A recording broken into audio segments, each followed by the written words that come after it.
Can you even do the job? You whore. Slap! Her hand cracked across his face. The sound echoed through a ballroom full of 300 people. Why? Why did you hit me? Why? Because you ruined my dress. Get on your knees. And clean it. It was just a drop. Did I say you could open your mouth? Crimson nails grabbed his collar. Look at you. Stinking up a room you don't belong in. I'm sorry. Please. Sorry doesn't fix my dress. Security. Get this thing out before it touches something else.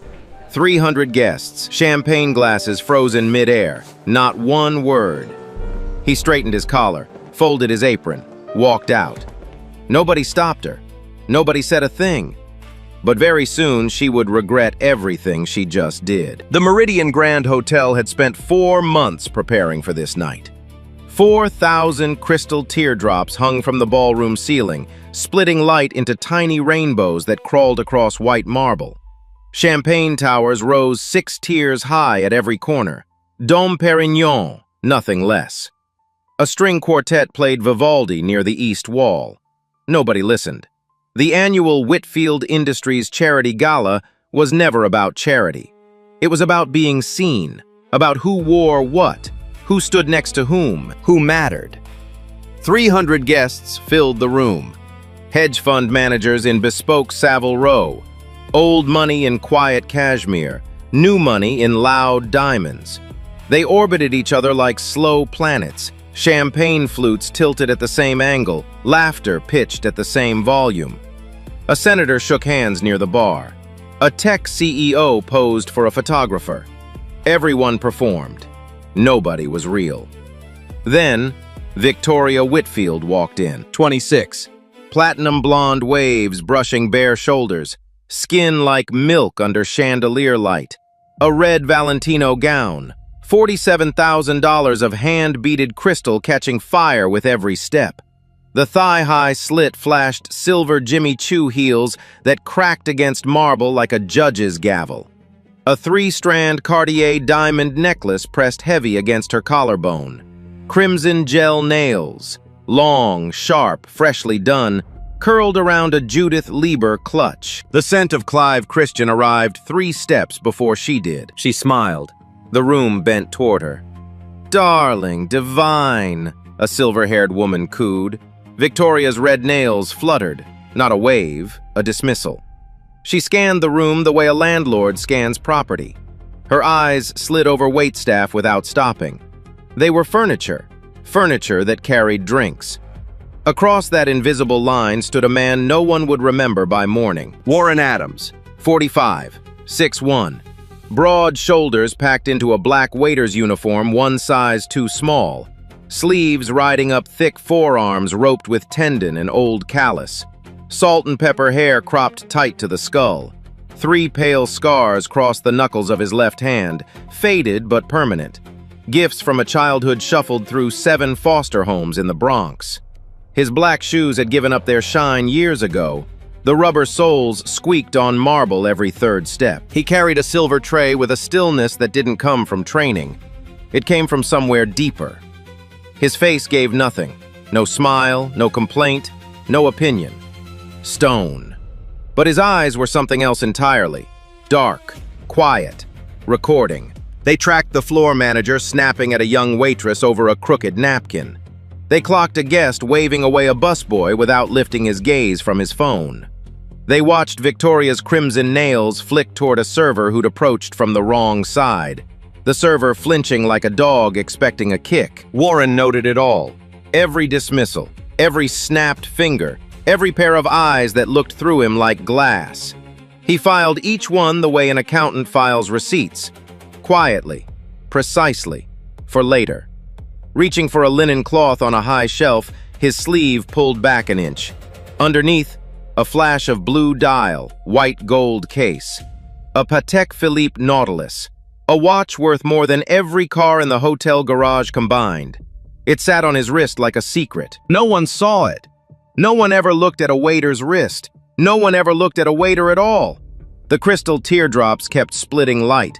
The quartet kept playing Vivaldi, and Victoria Whitfield kept smiling her white smile at people who mattered, while the man who held her father's future on his wrist poured champagne 2 tables away. Neither of them knew what was coming, but one of them had planned for it. It happened at 9:47. Warren moved through the crowd the way water moves through stone, around everything, touching nothing.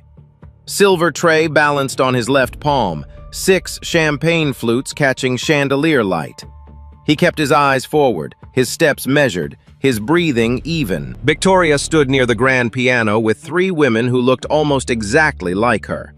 Blonde, tanned, draped in labels. They laughed at something that wasn't funny, throwing their heads back in choreographed amusement. Victoria held court at the center, one hand on her hip, the other lifting a champagne flute to lips painted the same red as her dress. Warren approached from the east side. Protocol said approach from the left, always from the left. But a busboy with a dessert cart had blocked that path, and the floor manager was already glaring at Warren for being 12 seconds behind rotation. So he adjusted. Came from the right. Tray steady, eyes down. A man in a gray suit stepped backward without looking, celebrating a punchline, arms wide, bourbon sloshing. His elbow caught Warren's forearm. Not hard, just enough. One flute tilted. A single drop of champagne, no more than a teaspoon, slid off the rim and landed on the hem of Victoria's red Valentino gown. A dark spot the size of a dime on $47,000 of hand-beaded crystal. The world stopped. Victoria looked down. Her smile vanished like someone had switched off a light. Her jaw tightened. Her nostrils flared. The 3 blonde women took a half step back, sensing what was coming the way animals sense earthquakes. You... Victoria's voice came out low, controlled, the kind of quiet that's louder than screaming. She looked up at Warren. Her ice-blue eyes traveled from his scuffed shoes to his too-tight uniform, to his salt and pepper hair, to his dark skin. And something in her face changed. Something old and ugly surfaced. "Do you have any idea," she said, loud enough for the nearest 30 guests to hear, "what you just did?" "Ma'am, I apologize. It was..." "It was what? An accident?" She stepped closer, the scent of Clive Christian mixed with champagne and fury. "People like you don't get to have accidents in a room like this. People like you don't belong in a room like this." The ballroom was listening now. Conversations died in expanding circles like ripples moving outward from a dropped stone. Heads turned. Phones appeared. Warren stood still. "I'll have it cleaned immediately, ma'am. I'm very sorry." "Sorry?" Victoria laughed. A sharp, brittle sound like glass breaking. She turned to her friends. "He's sorry. Isn't that precious?" The friends said nothing. Their smiles had frozen. Victoria turned back. Her crimson nails, long, sharp, glinting under crystal light, curled into her palm. She stepped forward until she was close enough for Warren to count the diamonds on her Cartier necklace. "Let me explain something to you." Her voice dropped to a whisper that somehow carried across the silent room. "You are nothing. You are less than nothing. You are the help, and the help does not ruin a Valentino and say sorry like that fixes it." Warren's jaw tightened.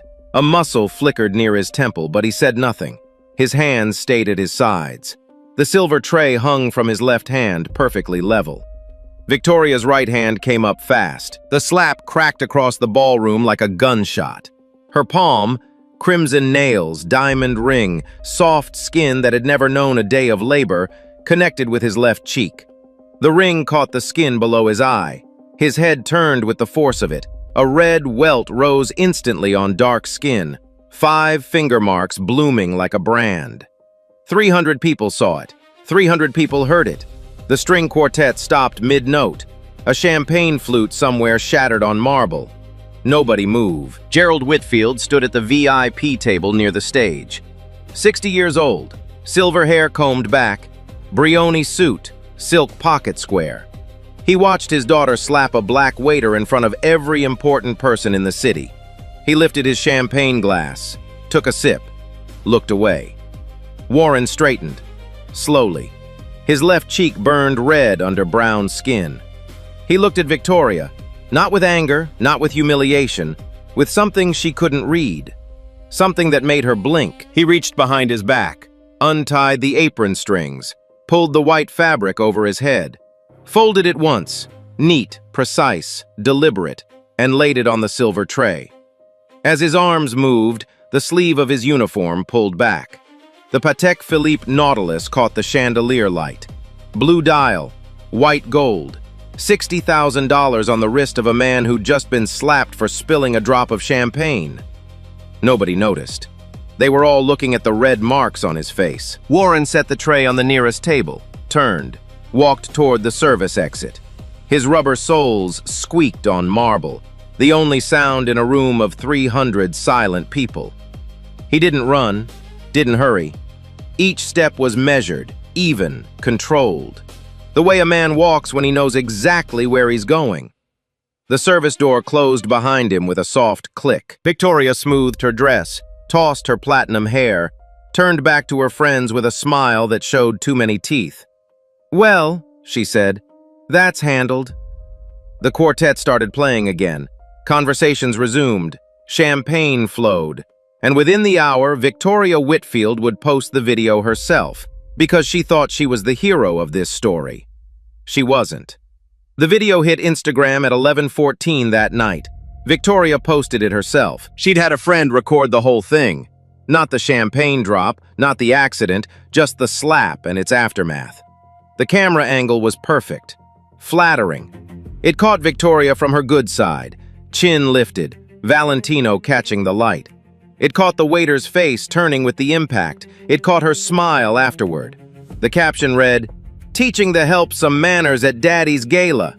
By midnight, it had 40,000 likes. By 2 a.m., 200,000. By sunrise, 1.3 million views. Victoria's phone buzzed non-stop on her nightstand. She scrolled through the comments with her legs crossed on Egyptian cotton sheets, a glass of rosé in one hand, her Pomeranian curled beside her. The comments from her circle poured in like warm milk. "Queen behavior. He literally had one job, Lamau. This is why you don't hire from the street. Iconic. Absolutely iconic." Victoria screenshotted the best ones, posted them to her story, added a laughing emoji. She was curating her own legend, and she loved every second of it. She didn't scroll far enough to see the other comments, the ones multiplying underneath like a slow infection. Did she just assault a man and post it like a flex? Imagine hitting someone for a champagne drop. This woman needs to lose everything. Someone find out who that waiter is. He deserves better. By morning, #GalaSlap was trending in 14 cities. The internet split clean down the middle.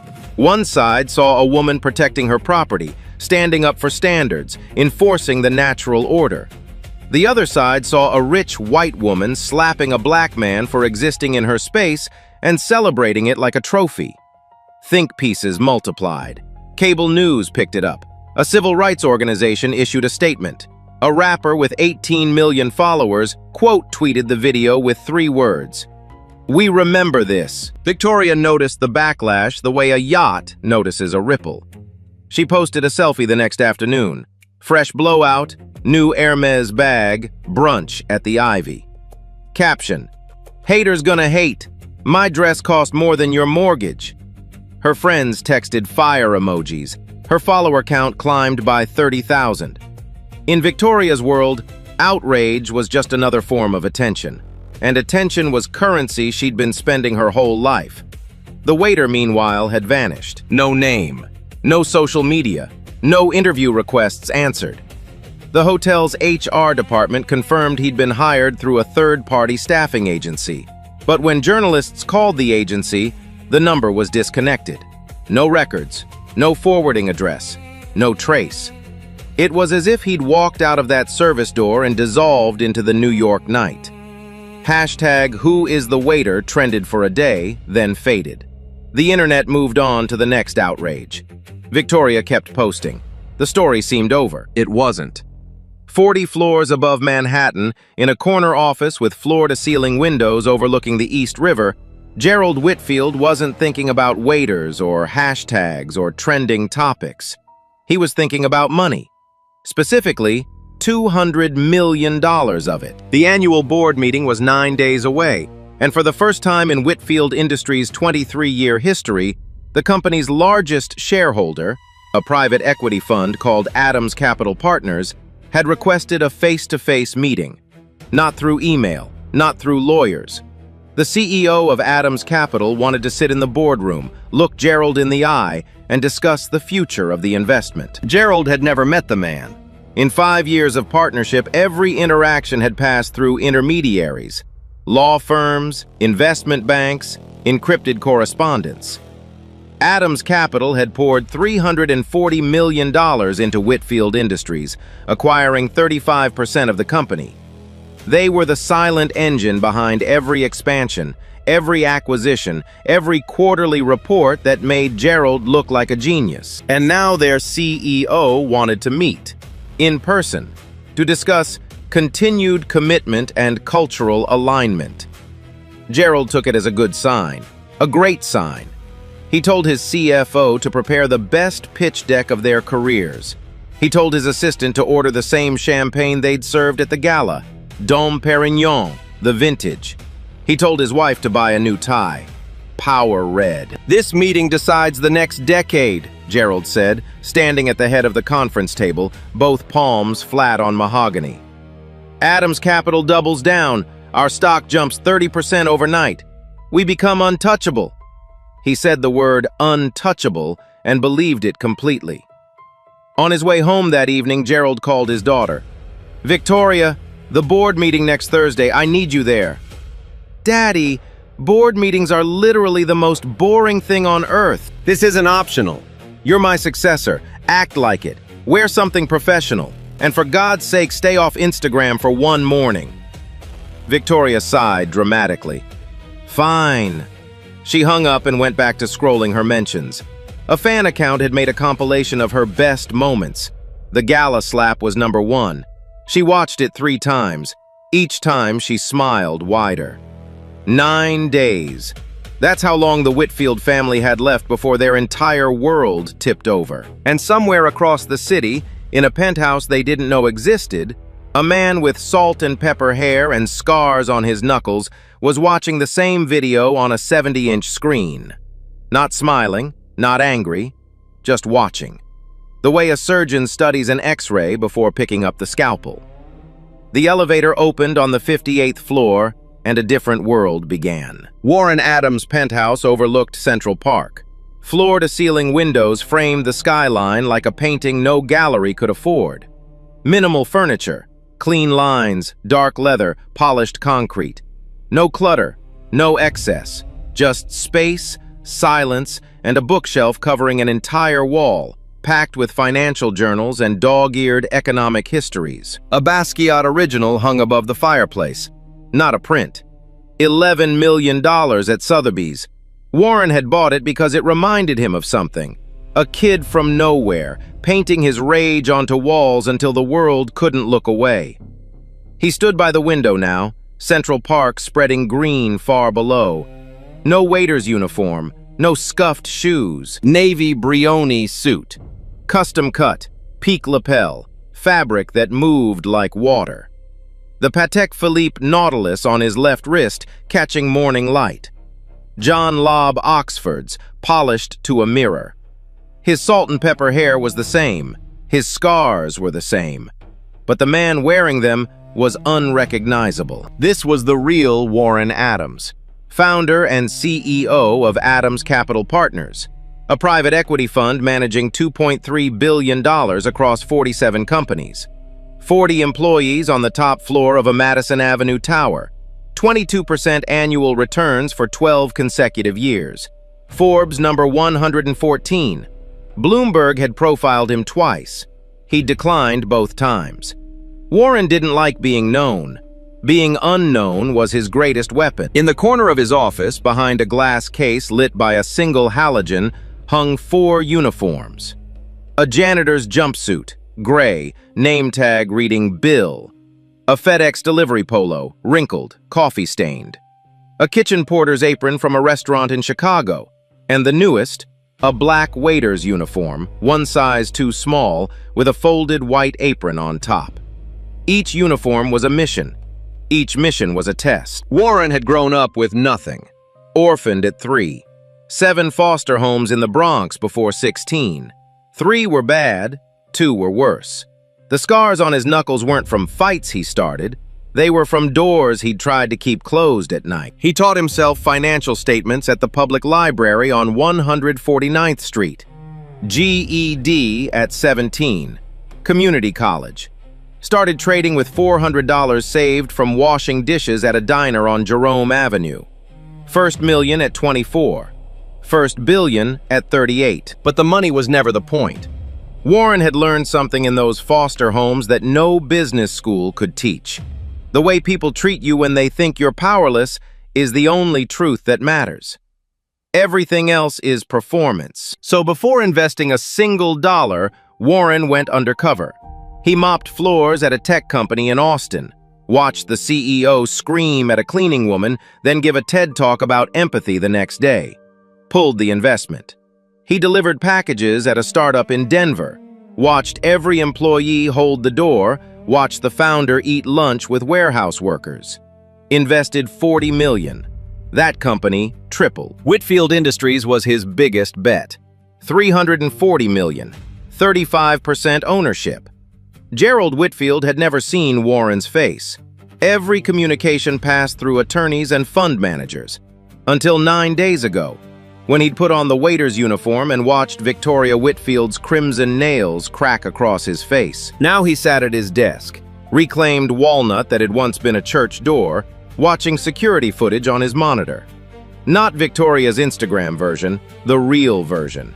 4 angles, crystal clear audio, bought from the hotel's head of security for $50,000 in cash. Warren watched it 3 times. Not the slap. He watched Gerald. He watched Gerald see it happen. Watched him lift his glass, take a sip, and look away. That was the moment. Not the slap, the sip. He pressed the intercom. "Elena, conference room, 20 minutes." Elena Brooks, his chief of staff, appeared with a legal pad and 6 attorneys. They sat around a glass table with a view of the Chrysler Building. "The board meeting is in 8 days," Warren said. He stood at the window, hands in pockets. "I'll be attending in person." Elena's pen stopped. "You've never attended in person." "I've never been slapped in person."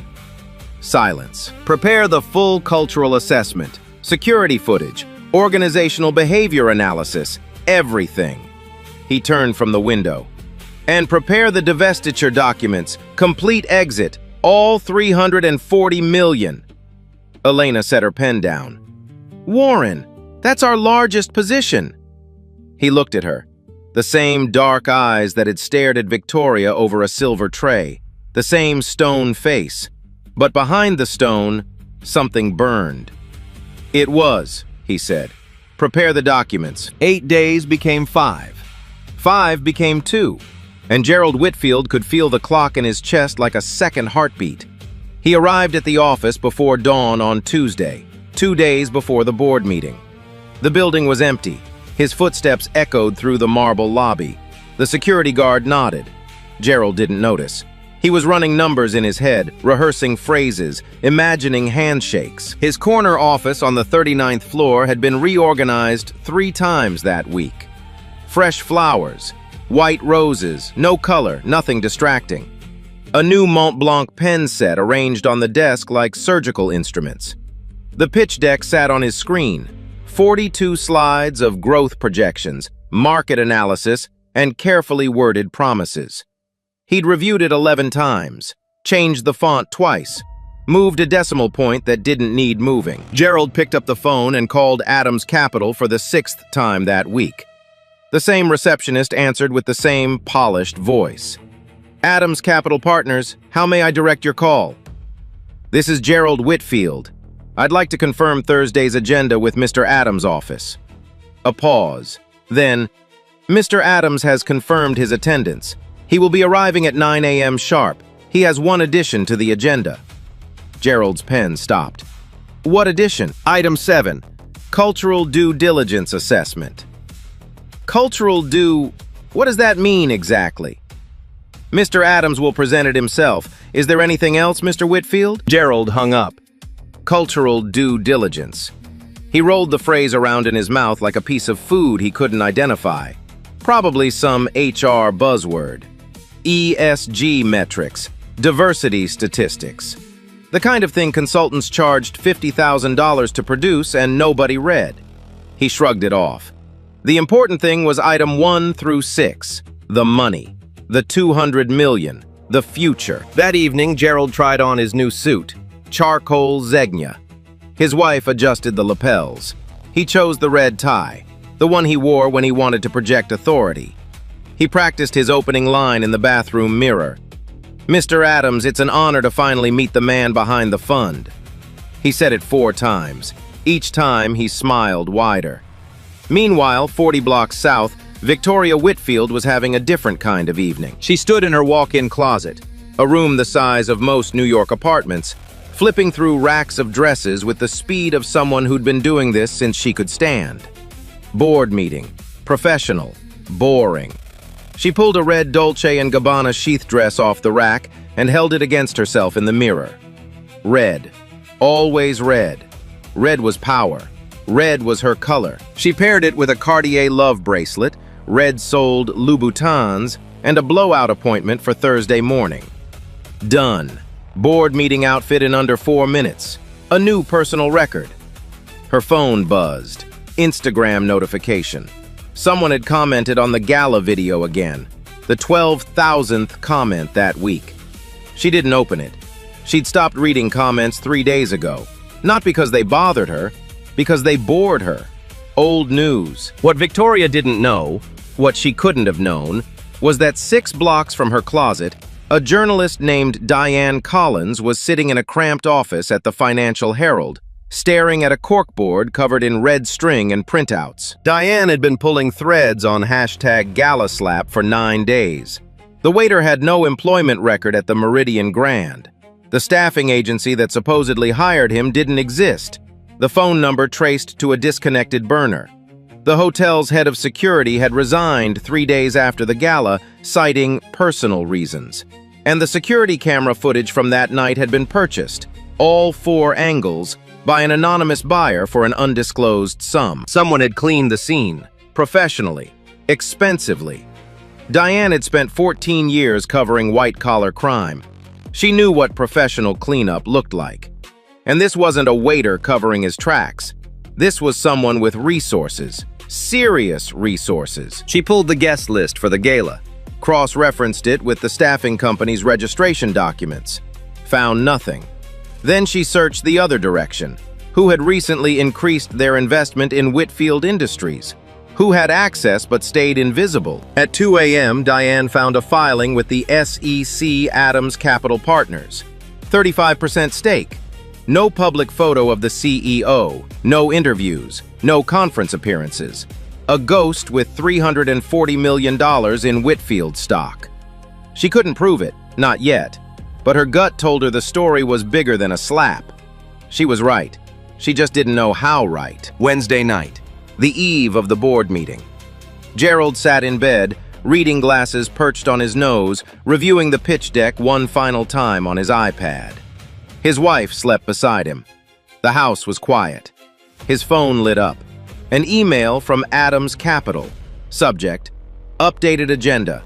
Item 7. Materials. Gerald opened the attachment. A single PDF. The cover page read, Whitfield Industries, Cultural Due Diligence Field Assessment, prepared by Adams Capital Partners. He scrolled through the first 2 pages. Corporate jargon, employee satisfaction metrics, organizational charts, nothing alarming. He yawned, closed the iPad, set his alarm for 5:30. Tomorrow was the biggest day of his career. He was sure of it. He was right about that too, just not in the way he imagined. Across the city, Warren Adams stood at his window, watching the Manhattan skyline pulse with light. His suit for tomorrow hung on the bedroom door. Tom Ford, black, 3-piece. The security footage was loaded on a flash drive in his briefcase. The divestiture documents were signed, notarized, and sealed. He looked at his reflection in the dark glass, the scars on his knuckles, the faint red mark on his left cheek that had finally faded. Everything was ready. He turned off the light. Thursday, 9 a.m., the 40th floor of Whitfield Tower. The boardroom had been prepared like a stage. A long table of dark oak stretched across the room, 12 leather chairs arranged with military precision. Floor-to-ceiling windows offered a panoramic view of the Manhattan skyline, steel and glass glittering under a cold autumn sun.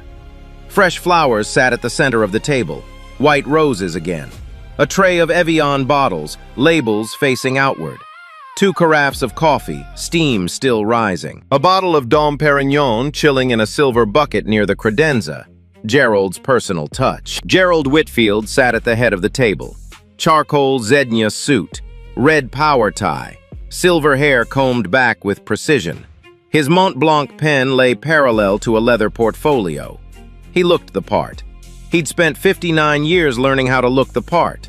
But beneath the table, his right hand kept opening and closing, fingers pressing into his palm, releasing, pressing again. Sweat gathered in the creases. Victoria sat to his right. Red Dolce & Gabbana sheath dress, hair pulled into a high blonde chignon. Red lips, Cartier love bracelet catching light every time she moved her wrist. Red-soled Louboutins crossed at the ankle beneath the table. She scrolled Instagram under the table's edge, thumb moving in the slow, automatic rhythm of someone who'd rather be anywhere else. 8 board members filled the remaining seats. Gray suits, reading glasses, laptops open. They murmured to each other in the low, measured tones of people who moved money for a living.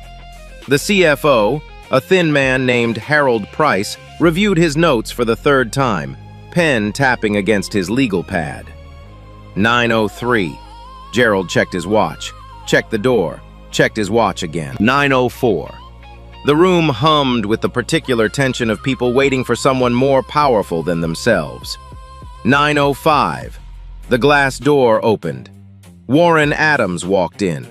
Not the Warren Adams who had carried a silver tray 9 days ago, not the man in the too small uniform with squeaking shoes and downcast eyes. That man had been designed to disappear.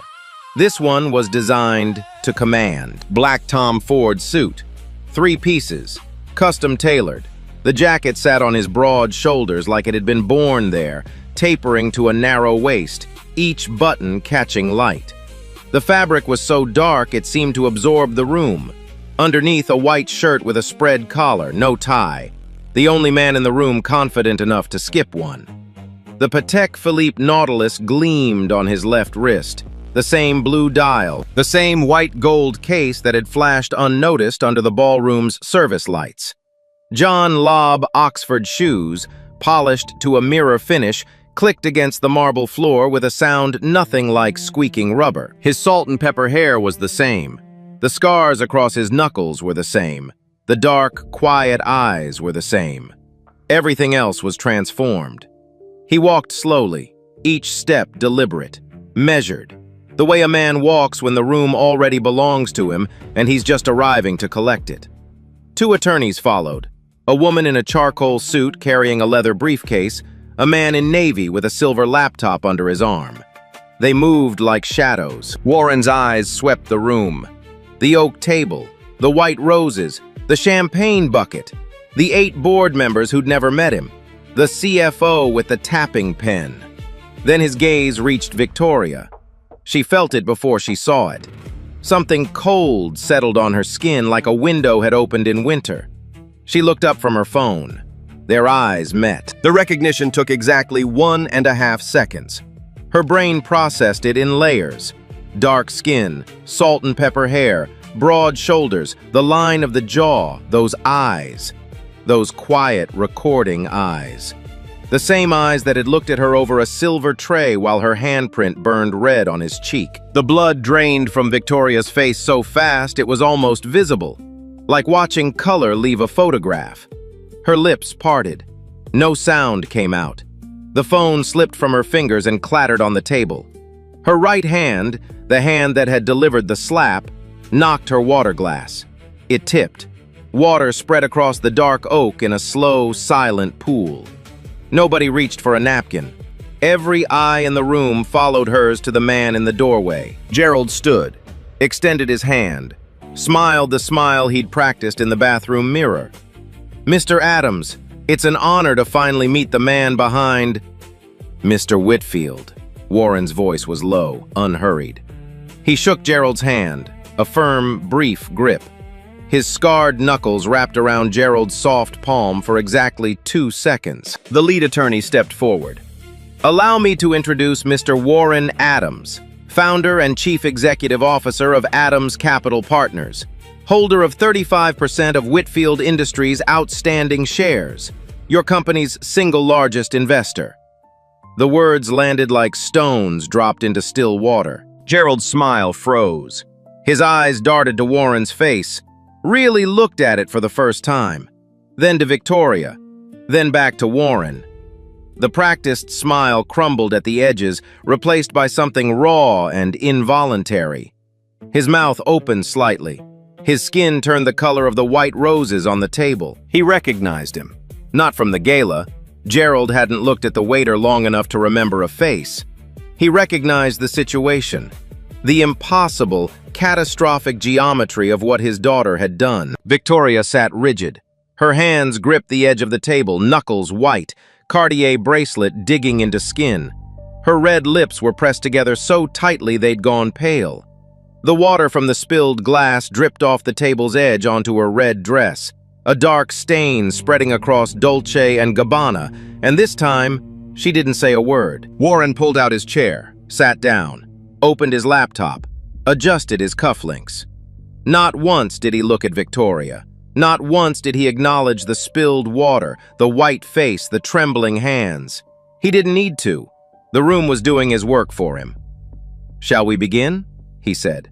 Gerald lowered himself into his chair like a man whose legs had stopped working properly. He nodded, tried to speak, cleared his throat, tried again. "Yes," he managed. "Of course. Welcome." The projector hummed to life. The first slide appeared on the screen. And somewhere in Victoria's chest, behind the red dress and the Cartier and the carefully constructed armor of wealth, something cracked. Warren clicked to the first slide. His voice filled the boardroom the way dark water fills a basement. Slowly, steadily, impossible to stop. Whitfield Industries, 5-year investment review. He walked them through it with surgical precision. Revenue growth, 14% compound annual. Market share expansion in 3 verticals. Successful acquisition of 2 regional competitors. Debt-to-equity ratio within acceptable parameters. Each slide was clean, data-rich, and delivered in a tone so calm it bordered on hypnotic. Gerald began to breathe again. Numbers. He understood numbers. Numbers were safe. Maybe this was just a standard review. Maybe the man in the Tom Ford suit had decided to separate business from personal. Maybe the cultural due diligence was just a formality. Gerald's grip on his Mont Blanc pen loosened by a fraction. 12 slides passed, then 13. Each one professional, neutral, almost warm. The CFO, Harold Price, allowed himself a small nod. 2 board members exchanged a cautious glance that said, "Maybe this will be fine." Slide 14 ended with a summary. Financial assessment. Strong. Gerald's chest expanded. He almost smiled. Warren clicked once more. Slide 15 appeared. The title read, Cultural Due Diligence, Field Assessment. The room's temperature dropped 3 degrees. Not literally, but everybody in those 12 leather chairs felt it. Warren paused, looked at the screen, looked at Gerald. Then, without a word, he pressed play. The video filled the wall-mounted display. Not Victoria's Instagram version, the carefully angled, flattering selfie cam that made her look righteous and the waiter look clumsy. This was security camera footage, wide angle, high definition. 4 different cameras edited into a seamless sequence. Camera 1, Warren approaching with the tray.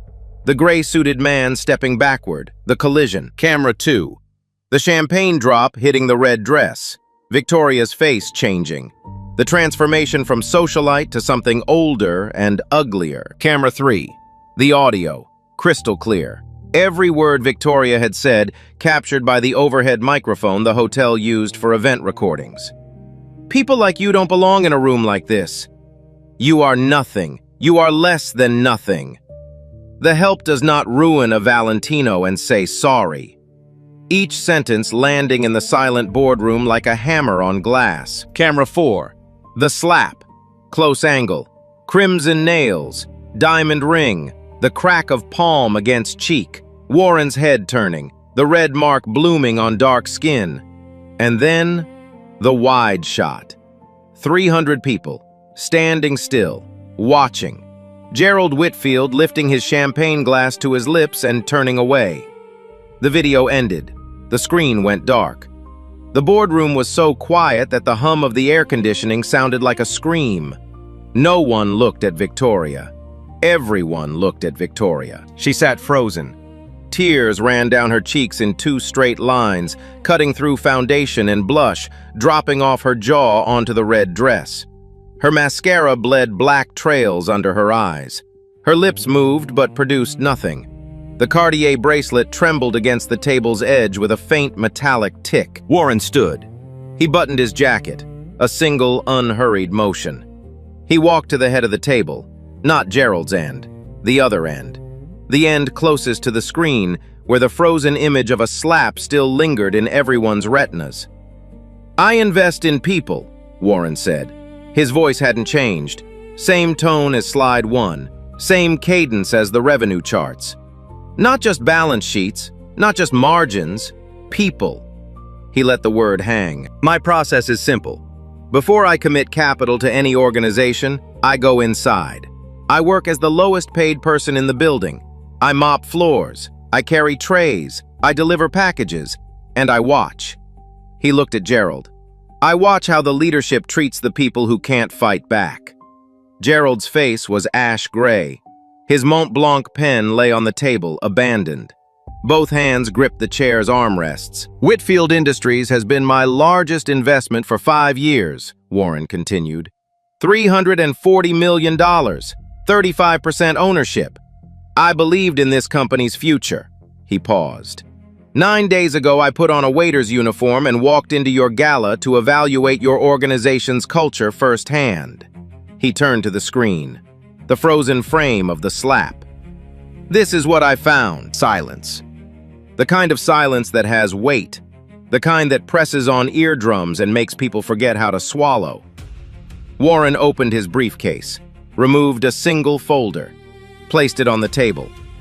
"Effective 30 days from today, Adams Capital Partners will divest its entire position in Whitfield Industries. All shares, 35%, will be liquidated on the open market. Additionally, the proposed $200 million expansion investment is terminated." The CFO's pen dropped. It hit the legal pad, rolled off the table, and clattered on the floor. No one picked it up. Board member James Turner pulled at his tie. "Mr. Adams, surely we can discuss." "There's nothing to discuss." Warren's eyes didn't leave Gerald. "The decision is final." Victoria stood, her chair scraped backward on marble. Her voice came out broken, wet, barely audible. "I'm sorry. I didn't know. If I had known who you were, I never would have." Warren turned to her for the first time since entering the room. He looked at her the way you look at a sentence you've already finished reading. "That's the problem, Ms. Whitfield." His voice was quiet, almost gentle. Almost. "You said if I had known who you were, which means you'd do it again, to anyone you thought was beneath you. The apology isn't for me. It's for every person you've treated like that when no camera was rolling." Victoria's mouth opened, closed. Her legs buckled slightly. She gripped the chair back. Warren closed his laptop, slid it into his briefcase, fastened the clasp. He straightened his cuffs, left, then right, and walked toward the door. He stopped at the threshold, one hand on the glass. He turned his head, not his body, just his head, and looked back at Victoria. Red dress, black mascara trails, white knuckles, water stains still spreading on Dolce & Gabbana. "Thank you for the gala, Ms. Whitfield." A pause so small only silence could hold it. "It saved me $200 million. He walked out. His John Lobb Oxfords clicked down the marble hallway, steady, even, unhurried. The sound grew fainter, then gone. The glass door swung shut on its hydraulic arm with a soft, final hiss. Inside the boardroom, Gerald Whitfield sat motionless, staring at the empty chair where $340 million had been sitting 30 seconds ago. His red tie suddenly felt like a noose. The air conditioning hummed. The white roses sat perfect and useless in their vase. And somewhere on the table, a pool of spilled water kept spreading. Slow, silent, unstoppable. The first domino fell before lunch. By noon, 3 board members had retained personal counsel. By 2 p.m., unusual volume in Whitfield stock triggered flags at Goldman Sachs. By closing bell, the share price had dropped 11% on no public news, just whispers. The kind that travel through Wall Street like fire through dry grass. 48 hours later, Adams Capital filed its Form 4 with the SEC. 35% of Whitfield Industries liquidated. $340 million withdrawn. The filing hit wire services at dawn on Saturday. By Monday's opening bell, the stock had cratered 42%. $2.1 billion in market value, erased. Then, Diane Collins published her story. The waiter who owned the company. Front page of the Financial Herald. The story laid it all bare. Warren Adams, orphaned at 3, 7 foster homes, $400, self-made billionaire. The undercover philosophy, the uniform, the gala, the slap, the boardroom. 14 million views in 24 hours. Hashtag Justice for Warren trended in 31 countries. The security camera footage leaked. 50 million views. News anchors played it on loop. A muralist in Brooklyn painted Warren's face on a warehouse wall. Salt and pepper hair, scarred hands, with the words, "Respect costs nothing." Gerald Whitfield resigned 13 days after the board meeting.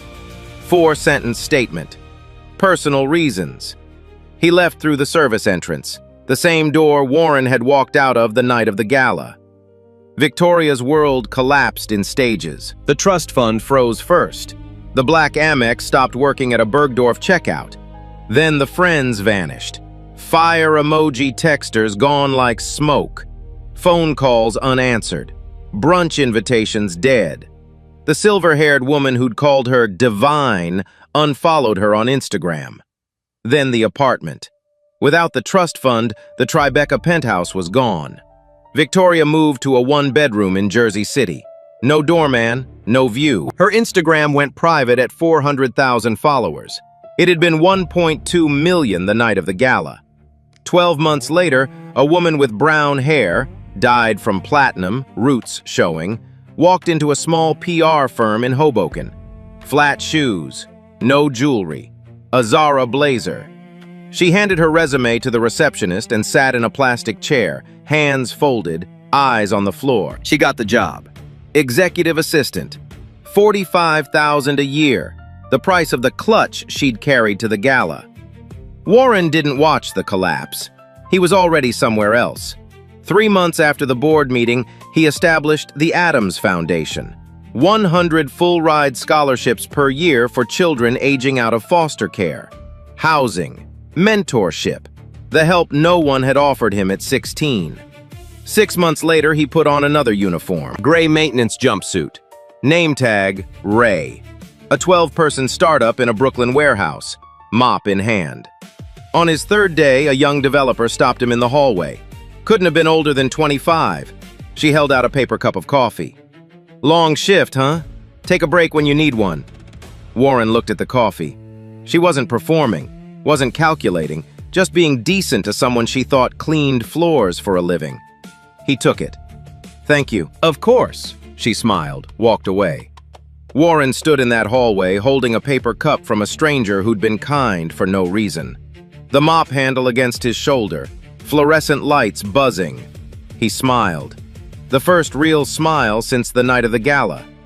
2 weeks later, Adams Capital invested $15 million in that startup. Within 18 months, it was valued at $200 million. Warren Adams built his empire on one question, asked with mops and trays and uniforms instead of words. Who are you when nobody's watching? What would you have done if you were Warren? Would you have walked away or made them pay right there? Drop your answer in the comments. If this story reminded you that respect costs nothing but buys everything, share it. Someone needs to hear this. Subscribe. The next story is even wilder.